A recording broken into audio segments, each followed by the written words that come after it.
Hi folks, thanks for watching my monologue. As you may have heard, there's been a recent run on guns and ammunition. I just wanted to let you know that Guns Etc. is in a 10,200 square foot building which holds a lot of guns. So Guns Etc. is open and has a lot of product.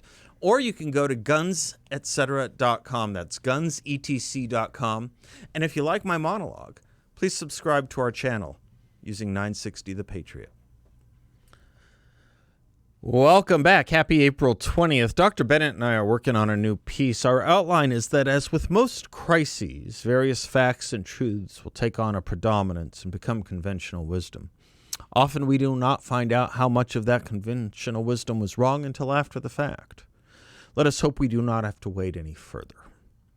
Thanks to some enterprising researchers and smart analysts and all of you citizens and your ability to validate statistics and health data for yourselves, several of us have been trying to steer our country away from panic and reintroduce a sense, if not semblance, of normalcy.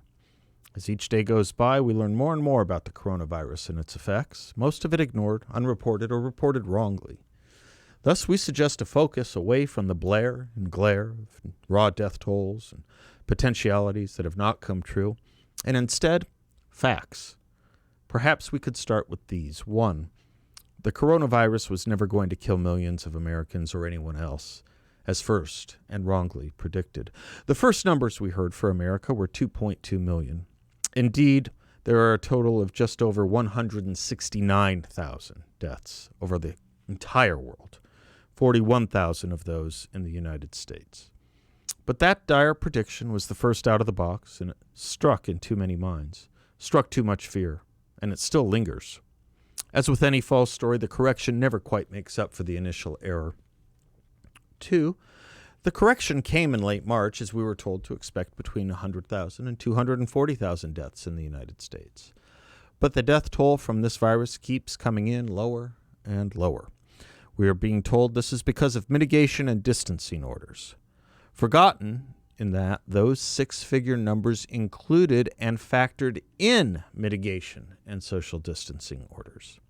That is, experts and government officials now tell us our numbers are lower because we are doing what they told us to do, but social distancing was always part and parcel of their high predictions. The same model used to predict 100,000 or more deaths now tells us to expect something closer to 60,000 deaths, and possibly less. Still, some health departments are artificially inflating their numbers.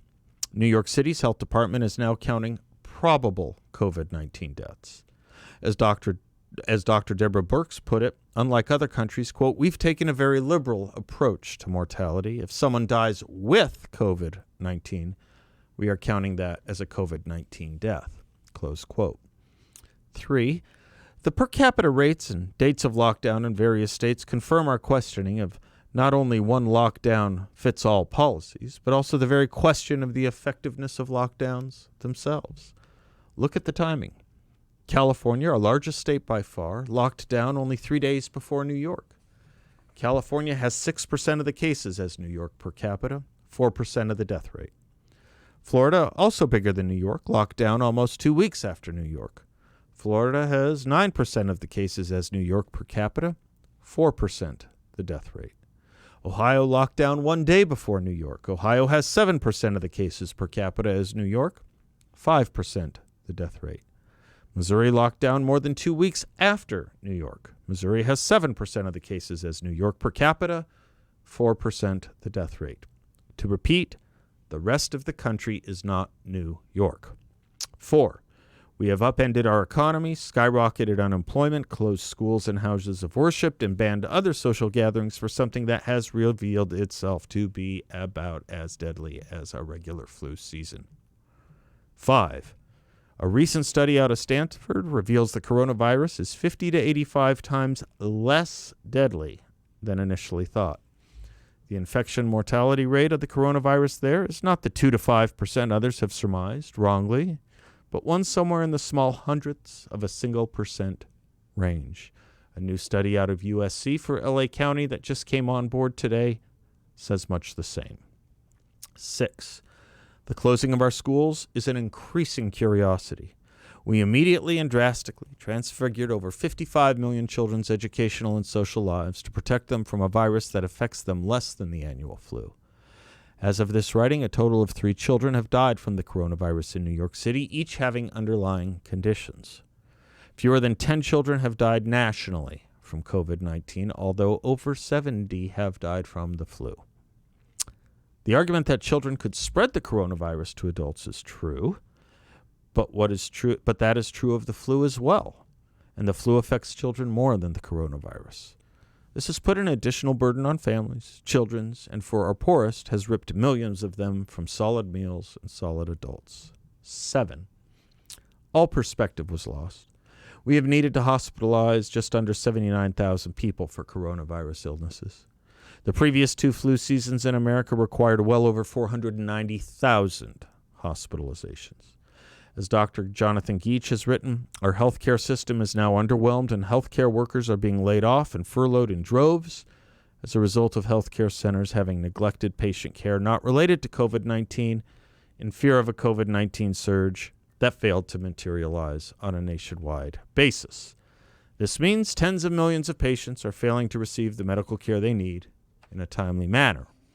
Almost every hospital outside of the hotspots is empty. At the Mayo Clinic, as one example, 65% of the hospital beds are empty, as are 75% of the operating rooms. 8.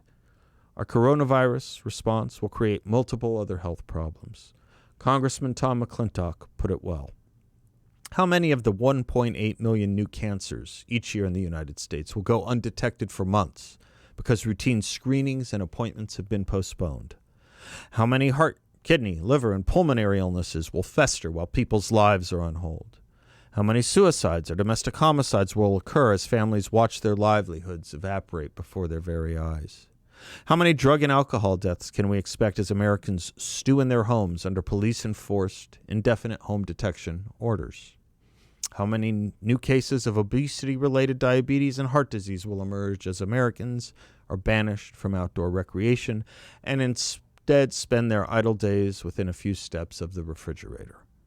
Or take it from the United Nations, quote, the economic hardship experienced by families as a result of the global economic downturn could result in hundreds of thousands of additional child deaths in 2020, reversing the last 2 to 3 years of progress and reducing infant mortality within a single year, close quote.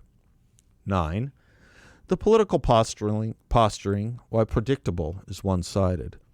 The Trump administration did not neglect this virus. Instead, Democrats criticized the administration for doing too much and for doing too little at the same time.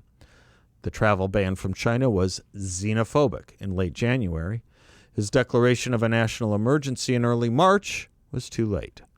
Furthermore, not one word about the coronavirus or COVID-19 was uttered at the February Democratic presidential debate in Las Vegas, even though China was brought up several times in other contexts, such as in trade and military policy.